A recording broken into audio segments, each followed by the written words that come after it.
பெரிய உலகளாவிய பெரிய ஜமாத் அப்படியாக இருப்பாங்க. ஆனா அவங்க நன்மையை மட்டும் ஏவுவாங்க. பெரிய கூட்டம் வரும். அவங்களை பத்தி நிறைய மக்கள் ரொம்ப சிலாகித்துலாம் பேசுவாங்க. ஆனா அல்லாஹ் பேச மாட்டான். அல்லாஹ் அவங்களை பத்தி பெருமையா பேச மாட்டான். அல்லாஹ்வுடைய ரசூல் பேச மாட்டாங்க. காரணம் என்ன? தாவானா ரெண்டும் இருக்கணும். நன்மையை ஏவணும், தீமையை போல்ட்டா தடுக்கணும். கடன் கொடுக்கறதுக்கு தகுதி உடையவர்களாக இருந்தாலும் பார்த்து பயப்படுறாங்க. ஏதோ ஒரு காரணத்தை சொல்லி எனக்கு யார் உதவி பண்றாங்க அதனால தான் அங்க போயிட்டேன், எனக்கு யார் பிசினஸ்க்கு உதவி பண்றாங்க அதனால தான் இந்த லோன் எடுத்துட்டேன். தப்பு. அல்லாஹ்ட்ட பேர்ல அந்த காரணத்தெல்லாம் சொல்ல முடியாது. 8 மணிக்கு ஜமாத்னா 7:45 வருவாங்க. பாத்ரூம்ல வீடியோ பத்த வச்சு எங்க பள்ளிவாசலுடைய பாத்ரூம்லயே வீடியோ குடிச்சிட்டு சிகரெட்டை குடிச்சிட்டு வாயை குடிச்சிட்டு உதவு செஞ்சுட்டு அதே நாத்தம் பிடிச்ச வாயால வந்து என்ன செய்வாங்க? நன்மையான விஷயங்கள் எதையெல்லாம் கேட்கிறோமோ, தீமையான விஷயங்கள் எதெல்லாம் கூடாதுன்னு நம்ம கேட்கிறோமோ அதையெல்லாம் மற்ற மக்களுக்கு கொண்டு போய் சேர்க்கிறது நம்ம பொறுப்பு. இன்ஷா அல்லாஹ் இந்த பொறுப்பை உணர்ந்து நமது வாழ்க்கையை நம்ம செயல்படுத்தும். 2 பெண் குழந்தைகளை பெற்ற ஒரு தகப்பன் அல்லது ஒரு பெண் குழந்தையை பெற்ற ஒரு தகப்பன் அந்த பெண் பிள்ளையை திருமணம் பண்ணி கொடுக்கறதுக்காக வேண்டி 50 வருஷம் தான் கட்டி காத்த அந்த கண்ணியத்தை எல்லாம் இழந்து அந்த தொழுகையாளிகளுக்கு முன்னாடி அப்படி பிச்சை எடுப்பாரு. السلام عليكم ورحمة الله وبركاته إن الحمد لله نحمده ونستعينه ونستغفره ونعوذ بالله من شرور أنفسنا ومن سيئات أعمالنا من يهده الله فلا مضل له ومن يضلل فلا هادي له وأشهد أن لا إله إلا الله وحده لا شريك له وأشهد أن محمدا عبده ورسوله أما بعد فأعوذ بالله من الشيطان الرجيم بسم الله الرحمن الرحيم يا أيها الذين آمنوا اتقوا الله حق تقاته ولا تموتن إلا وأنتم مسلمون அளவற்ற அருளாளனும் நிகரற்ற அன்புடையவனுமாகிய அல்லாஹ்வின் திருப்பெயர் போற்றி புகழ்ந்து ஆரம்பம் செய்கின்றேன். அந்த ஏக இறைவனின் சாந்தியும் சமாதானமும் இறுதி தூதர் முஹம்மதுர் ரசூலுல்லாஹ் ஸல்லல்லாஹு அலைஹி வஸல்லம் அன்னவர்களின் மீதும் அன்னவர்கள் குடும்பத்தார்கள் தோழர்கள் தாபிஈன்கள் தபஉ தாபிஈன்கள் சத்தியத்தையும் ஏகத்துவத்தையும் நமக்கு எடுத்து சொன்ன இமாம்கள் குறிப்பாக சத்தியத்தை அறிந்து அதன் அடிப்படையில் நமது வாழ்க்கையை அமைத்துக் கொள்ள வேண்டும் என்கிற உயர்ந்த எண்ணத்தோடு அல்லாஹ்வின் இறை இல்லத்தில் ஒன்று கூடியிருக்கும் நம்மவர்கள் அனைவர்களின் மீதும் வந்து சேரட்டுமாக. அவ்வண்ணமே இங்கு பேசப்படக்கூடிய கேட்கப்படக்கூடிய ஒவ்வொரு செய்திகளையும் நமது உள்ளத்தில் பதிய வைத்து நமது அன்றாட வாழ்க்கையில் எடுத்து நடப்பதற்கு வல்ல இறைவன் அருள் புரிவானாக.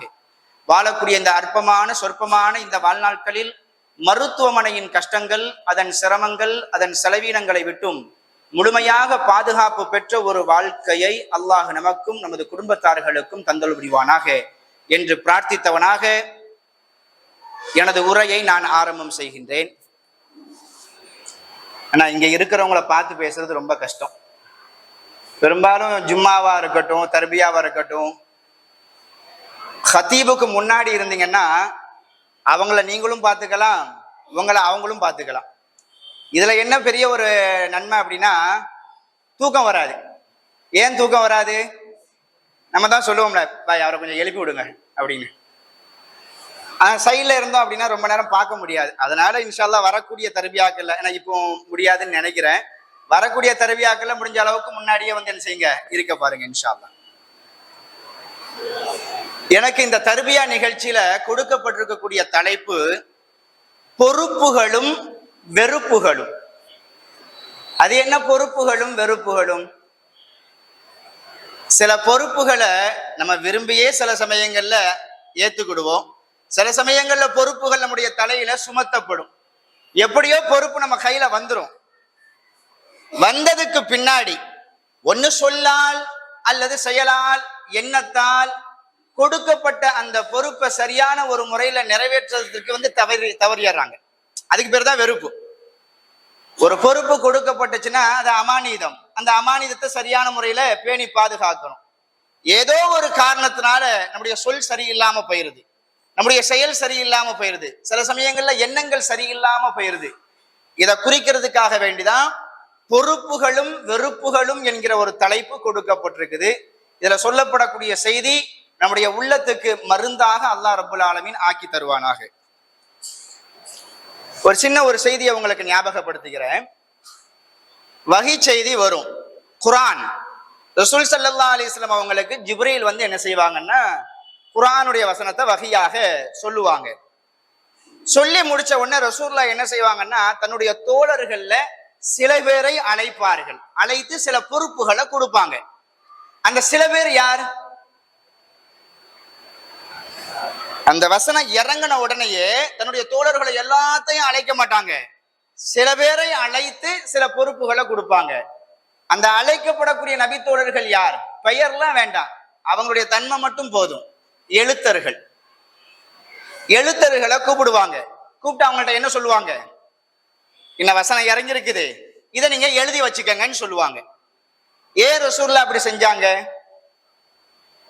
சொல்லுங்க? ஏன் அப்படி செஞ்சாங்க? மறந்துரும். இந்த 1400 வருஷத்துக்கு முன்னாடி ரசூல் ஸல்லல்லாஹு அலைஹி வஸல்லம் அவங்க இந்த ஏற்பாட்டை செஞ்சதுனாலதான் இன்னைக்கு நம்ம குர்ஆன் ஓதுறோம் பாருங்க. இந்த செட்டப் நம்ம கையில எப்படி வந்திருக்குன்னு நினைக்கிறீங்க? சஹாபாக்கள் எழுதுனாங்க.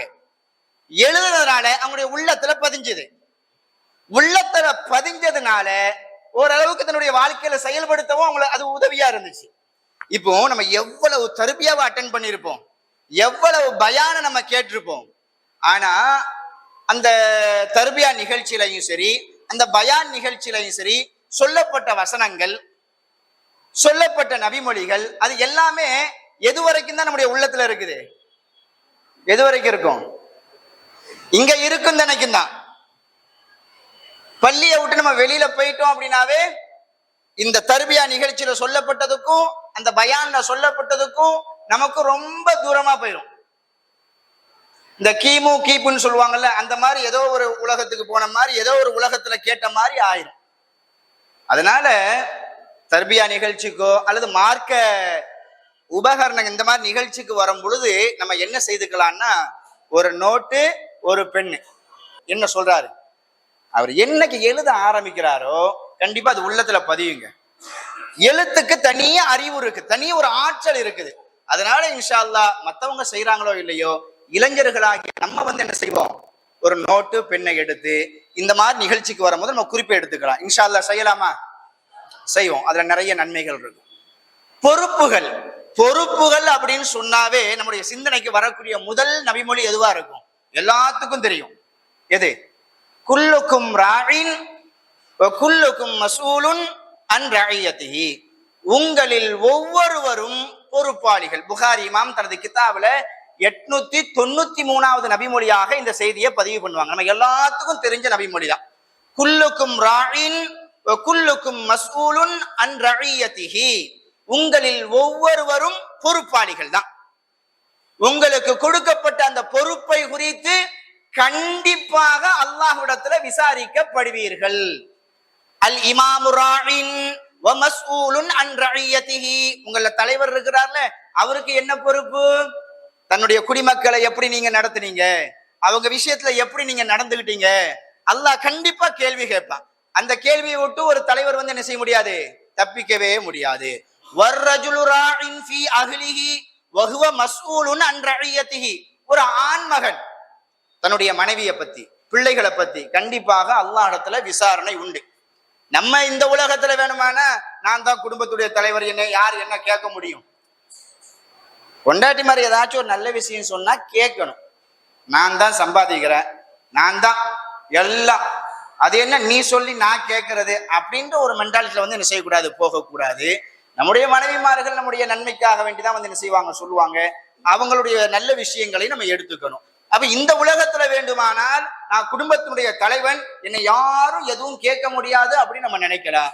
ஆனா நாளை மறுமையில அல்லாஹ் ரப்புல் ஆலமீன், நான் உனக்கு ஒரு மனைவியை கொடுத்தனே, அல்லது 2 மனைவியை கொடுத்தனே, அல்லது 3 மனைவியை கொடுத்தனே, 4 மனைவியை கூட கொடுத்தனே, அவங்க விஷயத்துல நீ எப்படி நடந்த?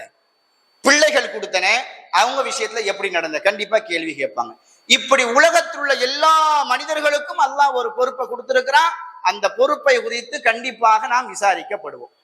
அப்போ எப்பமெல்லாம் நம்ம வந்து வழி தவறுறோமோ, எப்பமெல்லாம் என்னை யார் கேட்க முடியும் அப்படின்ற ஒரு திமிர், ஒரு தெனாவட்டு எப்பொழுதெல்லாம் நம்முடைய எண்ணத்துல வருதோ, அப்பமெல்லாம் இந்த நபிமொழி, புகாரில வரக்கூடிய 893வது இந்த நபிமொழி, ரசூலுல்லாஹ் சொன்னாங்க, உங்கள எல்லாரும் பொறுப்பாளிகள், தனக்கு கொடுக்கப்பட்ட அந்த பொறுப்பை குறித்து விசாரிக்கப்படுவீர்கள் சொல்ற ரசூலுல்லாஹ் சொன்னாங்களே, கண்டிப்பாக நாம் விசாரிக்கப்பட இருக்கிறோம். அப்ப நம்ம சரியா நடந்துக்கணும் அப்படின்ற ஒரு எண்ணம் வரும். இன்ஷா அல்லாஹ் அந்த எண்ணத்தை வச்சுக்கலாமா? அடுத்து பாத்தீங்கன்னா, நமக்கு கொடுக்கப்பட்ட பொறுப்புகள்லயே ரொம்ப முக்கியமான ஒரு பொறுப்பு என்னன்னா, நமக்கு முந்தைய சமுதாயத்துக்கெல்லாம் இந்த பொறுப்பு கொடுக்கப்படல. செய்யுங்க அப்படின்னு சொல்லப்பட்டுச்சு, செய்யலைன்னா குற்றம் அப்படின்னு சொல்லப்படல. அப்படின்ற மாதிரி ஒரு பொறுப்பு உம்மத்தே முஹம்மதியாவான நமக்கு, நம்முடைய தலையில அல்லாஹ்வும் அல்லாஹ்வுடைய ரசூலும் ஒரு பொறுப்பை சுமத்திட்டு போயிட்டாங்க. அது என்ன பொறுப்பு?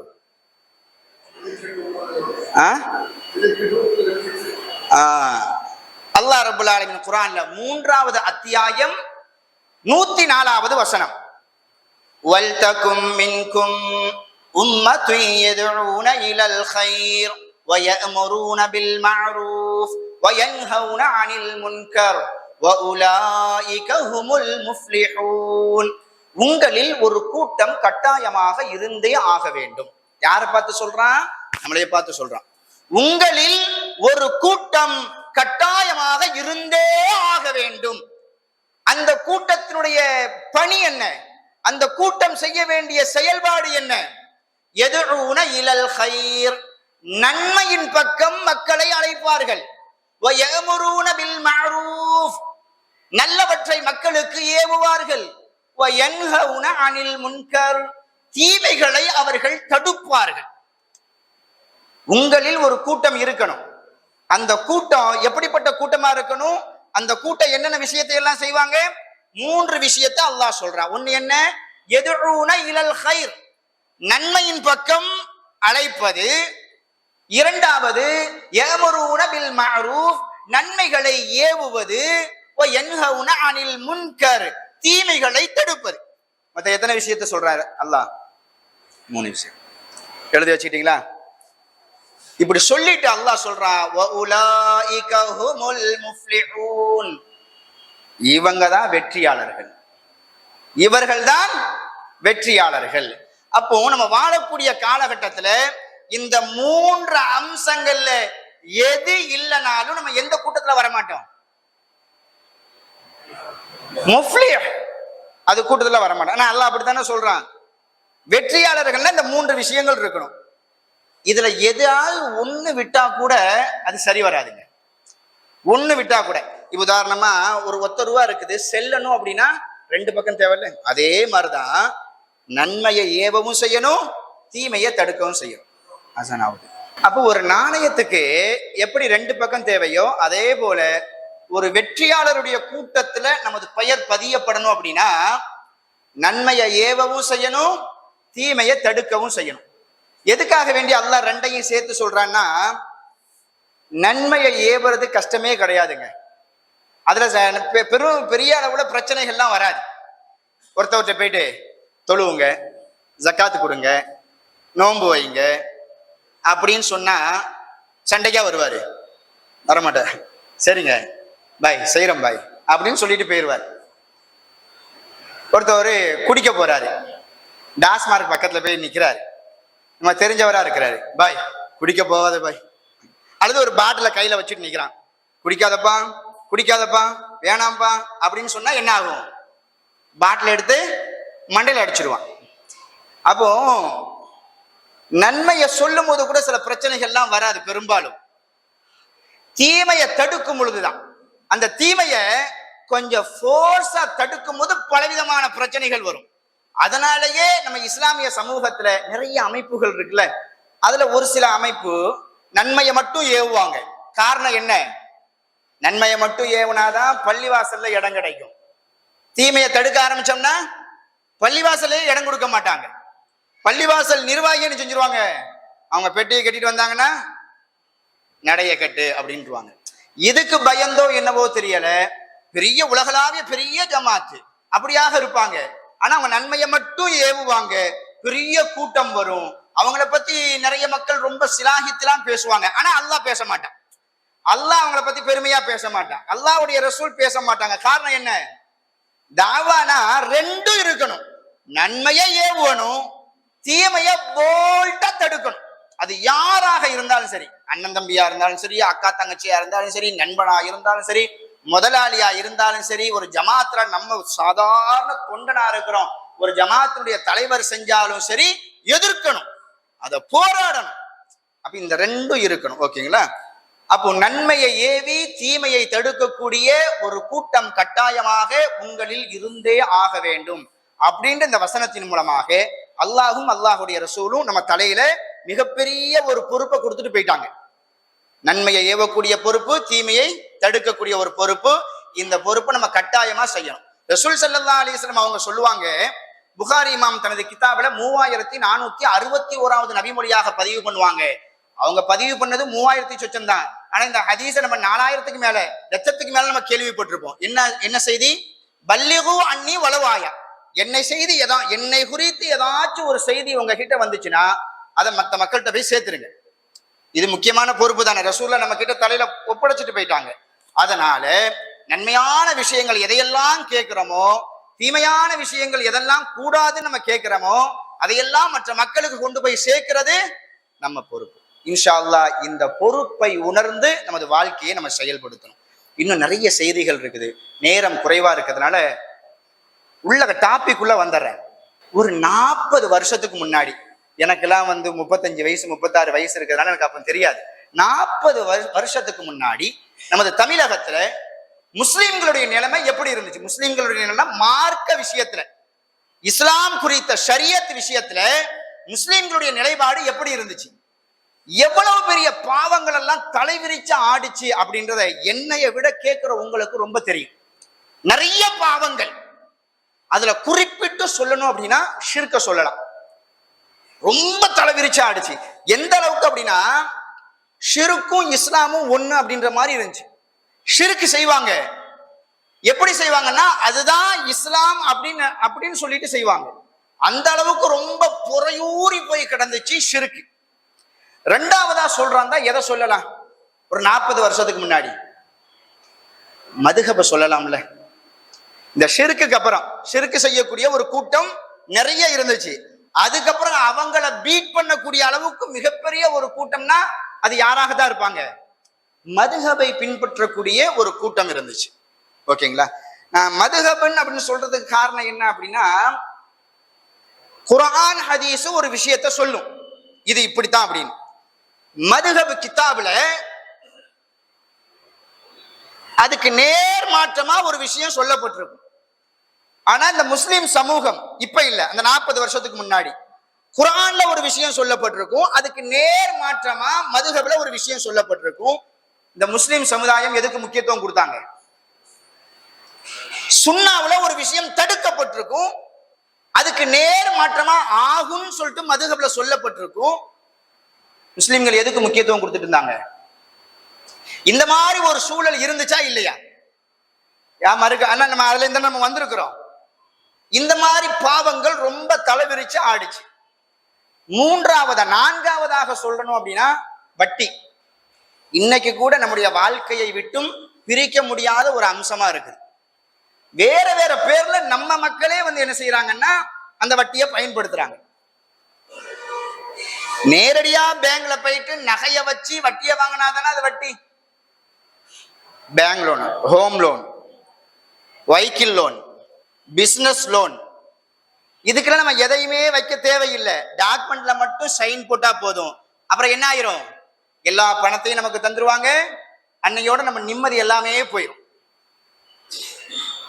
ஆனா இன்னைக்கு சர்வ சாதாரணமாக ஹோம் லோன் வாங்கி வீடு கட்டினவங்க இருக்கிறாங்களா இல்லையா? வீடு கட்டக்கூடியவங்க இருக்கிறாங்களா இல்லையா? கேட்டா என்ன சொல்றாங்க?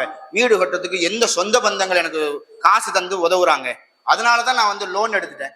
ஆமா, காசு தந்தா மட்டும் திருப்பி அந்த கடனை ஒழுங்கா நீ கொடுக்குறியா? முதல்ல இன்னைக்கு அதுதானே பிரச்சனை. பாக்குறோம்ல, நல்லா இருந்தவங்க கூட பைத்தியக்காரனா மாறிட்டானா அதுக்கு என்ன காரணம்? இந்த கடன் தாங்க. கடன் கொடுத்தவன் பித்து புடிச்சு போய் அலைகிறான், கடன் வாங்கினவன் சும்மா ராஜா பகதூர் மாதிரி சுத்துறான்.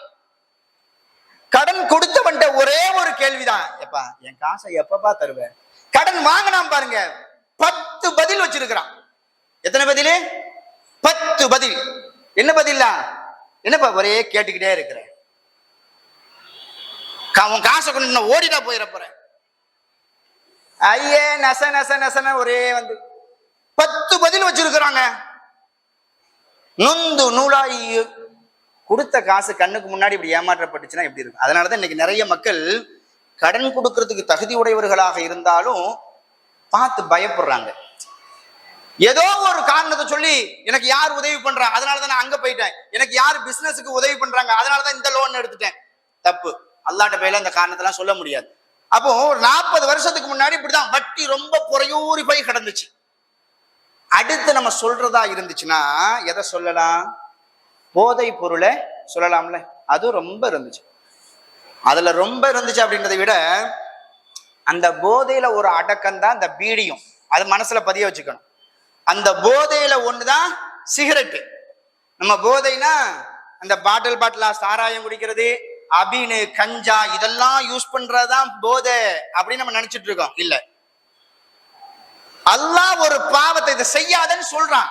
அது சின்ன விஷயமா தான் இருக்கும், ஆனா அதை என்னால விட முடியாதே அப்படின்னு இருக்கு. இதுதாங்க போதை. எது போதை? பாட்டிலா குடிக்கிறது இல்ல, அல்லாஹ் தடுத்த ஒரு விஷயம், சின்ன விஷயமா இருக்கும், அதை என்னால விட முடியாதுங்க அப்படின்னு நினைச்சு அந்த சின்ன விஷயத்தை செஞ்சுக்கிட்டே அந்த பாவத்தை செஞ்சுக்கிட்டே இருக்கிறாரு பாருங்க. இதுதான் போதை. 40 வருஷத்துக்கு முன்னாடி பள்ளி வாசல்ல இமாமாக இருக்கக்கூடியவங்க 8 மணிக்கு ஜமாத்துனா 7:45 வருவாங்க, கக்கூசுக்கு போவாங்க, பீடிய பத்த வச்சு எங்க பள்ளிவாசலுடைய கக்கூஸ்லயே பாத்ரூம்லயே பீடிய குடிச்சிட்டு சிகரெட்டை குடிச்சிட்டு வாயை குப்பிடிச்சிட்டு உதவு செஞ்சுட்டு அதே நாத்தம் பிடிச்ச வாயால வந்து என்ன செய்வாங்க, இங்க வந்து துழு வைப்பாங்க. அந்த மாதிரி ஆலிம் சாக்களை பெரிய அஜரத் அப்படின்னு சொன்ன ஒரு கூட்டம் தான் நம்ம. அப்ப அஜரத்மார்களே இந்த மாதிரி பீடி குடிச்சிட்டு சிகரெட்டு குடிச்சிட்டு இருந்தாங்கன்னா பொதுமக்கள் எப்படி இருப்பாங்க? அவங்களுக்கு பின்னாடி நின்று தொழக்கூடியவங்க எப்படி இருந்திருப்பாங்க? 1 ரக்காத் தான் முடிஞ்சிருக்கு. ஒரு பீடியை பத்த வச்சுட்டு போவோம், 2 ரக்காத். நம்ம அஜரத்தான பீடி அஜரத்து நம்ம காண்டி கொஞ்சம் பார்ப்பார், என்ன வருமா வராது. நான் ஒரு சிரிப்புக்காக வேண்டியோ அல்லது என்ன ஒரு இப்படிலாம் ரொம்ப தடிப்பமா பேசுறாங்க, இதெல்லாம் தடிப்பமான வார்த்தைகள் கிடையாது. கடந்து வந்த பாதைகள் அவ்வளவு கடினமானது. மார்க்கத்தின் பெயரால் ஒரு சிறிய தவறு நடந்தாலும் அதை மக்களுக்கு மிகப்பெரிய ஒரு கண்டனமாக தெரிவிக்க வேண்டியது நமது பொறுப்பு. அது ஆனா இப்படியெல்லாம் இருந்த இந்த சமூகம் இன்னைக்கு மாறிச்சா மாறலையா? ஒரு பெரிய வேதனை என்னன்னா, இன்னைக்கு கூட தௌஹீதை பேசக்கூடியவங்க, தௌஹீது தாங்க நாங்க அப்படின்னு சொல்லக்கூடியவங்க புகை பிடிக்கிறாங்களா இல்லையா? நான் என்ன கேட்கிறேன், அப்போ நம்ம அவங்கள வந்து எப்படி நம்ம உண்மையான தௌஹீத்வாதி நம்ம சொல்ல முடியுமா? என்னங்க இது? ஒரு பீடியை விட முடியல, ஒரு சிகரெட்டை விட முடியல, அப்ப என்ன தௌஹீத்வாதி? அப்ப அந்த தௌஹீத்வாதியை கூப்பிட்டு மேடையில வச்சு அழகு பார்க்கக்கூடியவங்க என்ன தௌஹீத் நிர்வாகிகள்? கேட்க வேண்டிய நேரம் இதுதானே. இதுதான் கேட்க முடியும், அப்புறம் தனியா இருந்து கேட்க முடியாது. திருத்திக்கணும். நம்ம அல்லாஹ் ரசூலுக்கு மாற்றமா யார் எதை செஞ்சாலும் சரி, எப்பா உன் தௌஹீதை உன் உள்ளத்துல வச்சுக்கோ, நம்ம கிட்ட இடம் இல்லை, நீ இந்த தவறை விடு, இந்த தவறை விட்டாதான். அப்படி சொல்லணுமா சொல்லக்கூடாதா?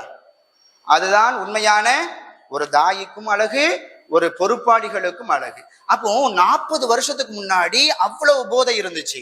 இன்னைக்கு வெளியில இருந்து சிகரெட் குடிக்கிறத பாவம்னு சொல்லி நம்ம ஒதுங்கி இருக்கிறோமா இல்லையா? அடுத்து மிகப்பெரிய ஒரு பாவம் அப்படின்னா எதுவா இருந்துச்சுன்னா இந்த வரதட்சணையை சொல்லலாம். அப்படித்தானே? அல்லாஹ்வும் இன்னைக்கு கூட சில இடங்கள்ல அப்படி இருக்குதுங்க.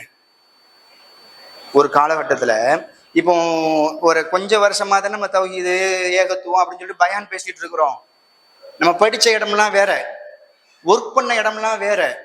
அப்ப என்ன செய்வோம்னா, ஒரு பள்ளிவாசல்ல ஒரு அமைப்புல இருந்து அப்படி செய்யும் போது தொழுகை வைப்போம். தொழுகை வச்சு முடிச்ச உடனே நிர்வாகிகள் நம்ம கிட்ட சொல்லியிருப்பாங்க, ஒருத்தவர் ஒரு உதவித்தொகைக்காக வேண்டி வந்திருக்கிறாங்க, அறிவிப்பு செய்யுங்க அப்படின்னு.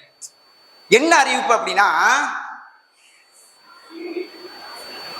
2 பெண் குழந்தைகளை பெற்ற ஒரு தகப்பன் அல்லது ஒரு பெண் குழந்தையை பெற்ற ஒரு தகப்பன் அந்த பெண் பிள்ளைய திருமணம் பண்ணி கொடுக்கறதுக்காக வேண்டி 50 வருஷம் தான் கட்டி காத்த அந்த கண்ணியத்தை எல்லாம் இழந்து அந்த தொழுகையாளிகளுக்கு முன்னாடி அப்படி பிச்சை எடுப்பாருங்க. இது எவ்வளவு பெரிய கொடுமை தெரியுமா? என்னுடைய மகளுக்கு அடுத்த மாசம் நான் நிக்கா வச்சிருக்கிறேன், உங்களால முடிஞ்ச உதவியே செய்யுங்க. இன்னைக்கும் கூட சில இடங்கள்ல இந்த மாதிரி அறிவிப்புகள் இருக்கத்தான். ஆலிம்கள் செய்யல, இமாம் செய்ய மாட்டாங்க, ஆனா அவங்க எழுந்திருச்சு சொல்றாங்க. எவ்வளவு வேதனையான ஒரு விஷயம்.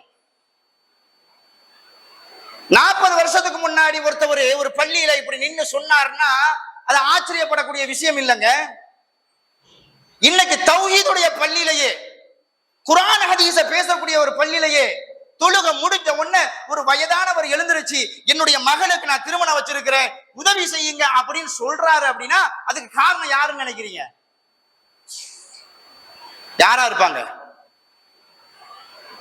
தௌஹீது பேசக்கூடிய சில மக்கள்லயே இருக்கக்கூடிய சில போலி தௌஹீதுவாதிகளால் தான்.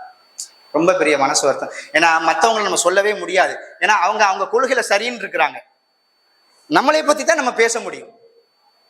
அவங்கள பத்தி பேசினா சண்டைக்கு வராங்க, சட்டையை பிடிப்பாங்க. ஆனா இங்க இருக்கக்கூடிய நம்மள்ட்ட அந்த மாதிரி ஒரு குறை இருந்துச்சு, அதை நான் சொல்றேன் அப்படின்னா நீங்க கோவப்பட மாட்டீங்க, திருத்திக்கணும். நீங்க சொன்னீங்கன்னா நான் கோவப்பட மாட்டேன், நான் திருத்திக்கணும்னு ஆசைப்படுவேன். ஏன்?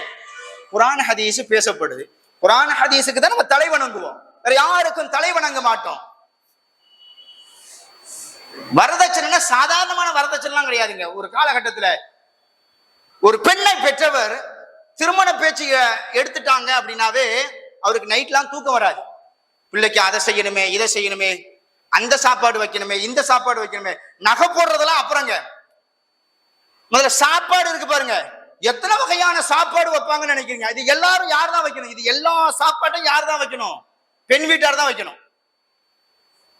வலிமாவை கூட என்ன செய்ய மாட்டாங்கன்னா ஒரு மணமகன் வைக்க மாட்டார் முன்னாடி.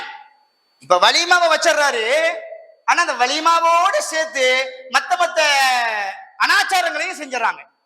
ஆனா அதுக்கு முன்னாடி இத கூட நம்ம பெரிய ஒரு விஷயமா இங்க சொல்லப்படாட்டாலும் இன்னொரு விஷயம் இருக்குங்க. ஒவ்வொரு ஊர்கள்ல இது மாறுபடும். ஒரு ஆணுக்கும் பெண்ணுக்கும் நிச்சயதார்த்தம் நடக்குதுன்னு வைங்களேன், பூ வைக்கிறதுன்னு சொல்லுவாங்க, நிச்சயதார்த்தம்னு சொல்லிட்டு ஒண்ணு வைப்பாங்க. அதுல எவ்வளவு அனாச்சாரங்கள் நடக்கணும். அதுக்கு ஒரு சாப்பாடு வைப்பாங்க, அதுக்கு ஒரு சாப்பாடு. இது நிச்சயதார்த்தத்துக்கு ஒரு சாப்பாடு. அதுக்குள்ள நம்ம டீப்பா போகணும். இருந்தாலும் இருக்கிற அனாச்சாரத்தை மட்டும் சொல்லிடுறேன். அந்த நிச்சயதார்த்தத்துக்கு ஒரு மண்டபத்தை பிடிக்கக்கூடிய மக்கள் நீங்க பாத்திருக்கீங்களா? பிடிக்கிறாங்க. இன்னைக்கு 40 வருஷத்துக்கு முன்னாடி செஞ்சாங்கன்னா அது பெரிய விஷயம் இல்ல. இன்னைக்கு 2024 2025 ஒரு நிச்சயதார்த்தத்துக்காக வேண்டி ஒரு மண்டபத்தை பிடிக்கிறாங்கன்னா இது தப்பா சரியா? தப்பு சரி அப்படின்றதை விட குர்ஆன் ஹதீஸ இந்த மாதிரி அனாச்சாரங்கள் நடக்கக்கூடாதுன்னு சொல்லிட்டு தான் 30 வருஷத்துக்கு முன்னாடி அடி வாங்கணும். 25 வருஷத்துக்கு முன்னாடி ஊரை விட்டு விலக்கி வைக்கப்பட்டோம். பலவிதமான தியாகங்கள் செய்யப்பட்டுச்சு. அப்படியெல்லாம் தியாகம் செஞ்சு வளர்க்கப்பட்ட இந்த இஸ்லாம், இந்த தௌஹீது இன்னைக்கு எப்படி ஆயிடுச்சுன்னா அப்பட்டமா பச்சையா தெரியுது. இது நிச்சயதார்த்தம், இது ரொம்ப ரொம்ப மோசமான ஒரு விருந்து, இது மோசமான ஒரு செயல் அப்படின்னு தெரிஞ்சுக்கிட்டே நம்ம பள்ளிக்கு வரக்கூடியவங்க, நான் குறிப்பா சொல்றேன், தௌஹீது பேசக்கூடியவங்க அது போல நிகழ்ச்சியில போய் கலந்துக்கிறாங்கன்னா இதை நம்ம எப்படி ஏத்துக்கிறது? இந்த மாதிரி பாவங்கள் நடைபெறுவதற்கு நம்மளும் ஒரு உறுதுணை அப்படின்னு தானே ஆச்சு. அப்படி அந்த உணர்ச்சி நமக்கு வரணும்ல, குற்ற உணர்வு. நான் என்ன சொல்றேன், கொஞ்ச நாளைக்கு முன்னாடி, கொஞ்சம் வருஷத்துக்கு முன்னாடி நம்மளாம் ஒரு சில அமைப்புகள்ல இருப்போம், பெரிய அமைப்புகள்ல, பெரிய அறிஞர்களுக்கு மத்தியில கீழே நம்மளாம் இருந்தோம். அப்பமெல்லாம் இந்த தவறு செய்யவே இல்லைங்க. அப்பமெல்லாம் இந்த தவறு நடக்கல. இப்ப குறிப்பிட்டு ஒரு ஏஜேஎஸ், பேரை குறிப்பிட்டு சொல்றேன்ல நீங்க நினைக்க வேணாம், உதாரணத்துக்கு தான் இதெல்லாம். ஏஜேஎஸ்க்கு கீழே இருக்கிறேன் அப்படின்ற ஒரு நிலைப்பாடு வந்ததுக்கு பின்னாடி போய்க்கலாம், அதுல என்ன இருக்க போகுது, இங்க போய்க்கலாம், அதுல என்ன வந்துட போகுது. நான் ஒண்ணு சொல்றேன், இதுக்கு முன்னாடி பயணித்த அமைப்புகளா இருக்கட்டும், பெயர்களா இருக்கட்டும், இப்ப இருக்கக்கூடிய இந்த பெயர்லாம் ஒரு லேபிள், அவ்வளவுதான். நம்முடைய அக்கீதா இதுதான், தௌஹீது தான். இது மாறவே செய்யாது. இதுல மாற்றம் வந்துச்சுன்னா நம்ம மாறிட்டோம்னு அர்த்தம். இது மாறிக்கிற இந்த ஏஜேஎஸ் இருக்குல்ல, ஒரு 10 வருஷத்துக்கு பின்னாடி கேஜேஎஸ் கூட மாறலாம், அதுக்கப்புறம் எம்ஜேஎஸ் கூட மாறலாம், எப்படினாலும் பேர் மாறலாம். ஆனா நம்ம கொண்டிருக்கக்கூடிய அந்த கொள்கை தௌஹீது இருக்குல்ல, அது எப்போதுமே தௌஹீது தான், தௌஹீதா மாறவே கூடாது. புரியுதுங்களா உங்களுக்கு? அப்ப மிகப்பெரிய ஒரு அனாச்சாரமாக ஒரு 30-40 வருஷத்துக்கு முன்னாடி நடந்த ஒரு அனாச்சாரங்கள்ல இந்த வரதட்சணையும் மிக முக்கியமான ஒரு பங்களிப்பு. அதெல்லாம் வேணான்னு சொல்லிட்டு அதெல்லாம் ஒழிச்சு இப்போ நம்ம சரியான ஒரு முறையில வாழ்ந்துட்டு இருக்கும் போது ஏதோ ஒரு பலவீனம் நம்மளை தொட்டு பார்க்குது. ஏதோ ஒரு பலவீனம் நம்மளை தொட்டு பார்க்குது. விடக்கூடாது. நான் சொல்றது இந்த வரதட்சணையில மட்டும் இல்ல, இந்த ஆடம்பர திருமணத்துல மட்டும் இல்ல, இது போன்ற விருந்துகள்ல மட்டுமல்ல, குர்ஆன் சுன்னாவிற்கு மாற்றமாக எந்த காரியங்கள் நடைபெற்றாலும் நான் போக மாட்டேங்க. நான் எந்த அமைப்புல இருந்தாலும் சரி, என்னுடைய கொள்கை எதுதான்? தௌஹீது தான். தௌஹீது இதை ஏத்துக்கல, நான் செய்ய மாட்டேன் அப்படின்னு நம்ம உறுதியா இருந்தேன்னு வைங்களேன், நம்மளை சுற்றி இருக்கக்கூடிய மக்களும் கண்டிப்பாக உறுதியாக இருப்பார்கள், பாவங்களின் பக்கம் செய்ய மாட்டாங்க. இப்போ நம்ம செய்யக்கூடிய இந்த மாதிரி சின்ன சின்ன விஷயங்கள் தான் நிறைய மக்களுக்கு அவங்களே வந்துட்டாங்களே கூடாது கூடாதுன்னு சொன்னாங்க, மற்றவங்களையெல்லாம் இந்த ஊர்ல தெரியுமா தெரியாதான்னு சொல்லிட்டு தெரியல. ஆனா இந்த செல்ஃபி ஜமாத்துக்குள்ள இருக்கிறவங்களை எல்லாத்துக்கும் அடையாளம் தெரியுது. இவங்க 20 வருஷத்துக்கு முன்னாடி இப்படி பேசிட்டு இருந்தாங்க, 10 வருஷத்துக்கு முன்னாடி இப்படி இருந்தாங்க, 5 வருஷத்துக்கு முன்னாடி இப்படி இருந்தாங்க, இப்ப பாருங்க நம்ம வழிக்கு வந்துட்டாங்களே, அவங்களே வந்துட்டாங்களே அப்படின்னு சொல்ற அளவுக்கு நம்ம என்ன செஞ்சிடக்கூடாது, ஆகிவிடக்கூடாது. எப்பவுமே குர்ஆன் ஹதீஸை பேசக்கூடியவங்க தனித்துவமாகத்தான் மக்களுக்கு மத்தியில தெரிவாங்க. அப்படியெல்லாம் பேசிட்டு அப்படியெல்லாம் நடந்துட்டு இன்னைக்கு நம்ம கொஞ்சம் லோவா அவங்களுக்கு ஏத்த மாதிரி சொந்த பந்தங்கள் கூப்பிட்டுட்டாங்க, வீடு தேடி வந்துட்டாங்க, ரொம்ப நெருங்கிய சொந்தமாச்சு, இத்தனை தடவை கூப்பிட்டு நம்ம போகல அப்படின்னா அது தவறா போச்சு. இந்த மாதிரி அற்ப சொற்பமான காரியத்துக்கெல்லாம் நம்ம இந்த மாதிரி பாவமான விஷயத்துக்கு நம்ம போயிட்டோன்னு வைங்களேன், மற்ற மக்கள் நம்மளை பார்த்து ஒரு மாதிரியா நினைச்சிருவாங்க. அது மட்டும் இல்லாம இந்த மாதிரி ஆடம்பர விஷயத்துக்கு நம்ம போனோம்னு வைங்களேன், இல்லாதப்பட்ட மக்கள் எவ்வளவு பேர் இருக்கிறாங்க. இப்போ நிச்சயதார்த்தத்துக்கு 1 லட்சம் ரூபாய் கொடுத்து மண்டபத்தை பிடிக்கிறவங்க இருக்கிறாங்க. கல்யாணத்துக்கு 50,000 ரூபாய் இல்லாம எத்தனை ஏழை குமர்கள் இருக்கிறாங்க. அவங்கள அந்த ஏழை குமர்கள்ல யாராச்சும் ஒருத்தவங்க வைத்தறிச்சல் பட்டு எப்படி நடக்குது, என்ன மாதிரி இருக்குது அப்படின்னு சொல்லிட்டாங்கன்னா அந்த வைத்தறிச்சல் அந்த பாவம் நம்மளை சும்மா விட நினைக்கிறீங்க. இதுதாங்க பதுவா. நம்ம சாதாரணமா நினைச்சிட்டு இருக்கிறோம், ஒரு பாவமான காரியத்துக்கு நம்ம உறுதுணையா போய் நிக்கிறோம். 50,000 ரூபாய் 1 லட்சம் ரூபாய் மண்டபத்துல போய் கெத்தா நிப்போம். ஒரு ஏழ்மைப்பட்டவன், இருக்கப்பட்ட மகராசன் அவன் இருக்கிறான், நம்ம ஒரு பிள்ளைய பொத்தி வச்சிருக்கிறோம், என்ன ஆக போகுதுன்னு தெரியலையே அப்படின்னு கவலைப்பட்டுட்டான்னு வைங்களேன், அவ்வளவுதாங்க, பயந்துக்கணும் அல்லாஹ். இப்பொழுது சொல்லப்பட்ட இந்த உரை உபதேசம் எனக்கும் உங்களுக்கும் தான். இதில் ஏதேனும் தவறுகள் இருந்தால் நாம் திருத்திக் கொள்ள வேண்டும், சரியானதாக இருந்தால் நமது உள்ளத்தில் பதிய வைத்து நமது வாழ்க்கையில் எடுத்து நடக்க வேண்டும். வல்ல அல்லாஹ் அப்படிப்பட்ட பண்புகளோடு நம்மை வாழச் செய்து அதே நிலையில் மரணிக்க செய்வானாக என்று பிரார்த்தனையோடு எனது உரையை நான் நிறைவு செய்கிறேன். வாஹிர் தாவானா அல்ஹம்துலில்லாஹி ரப்பில் ஆலமீன்.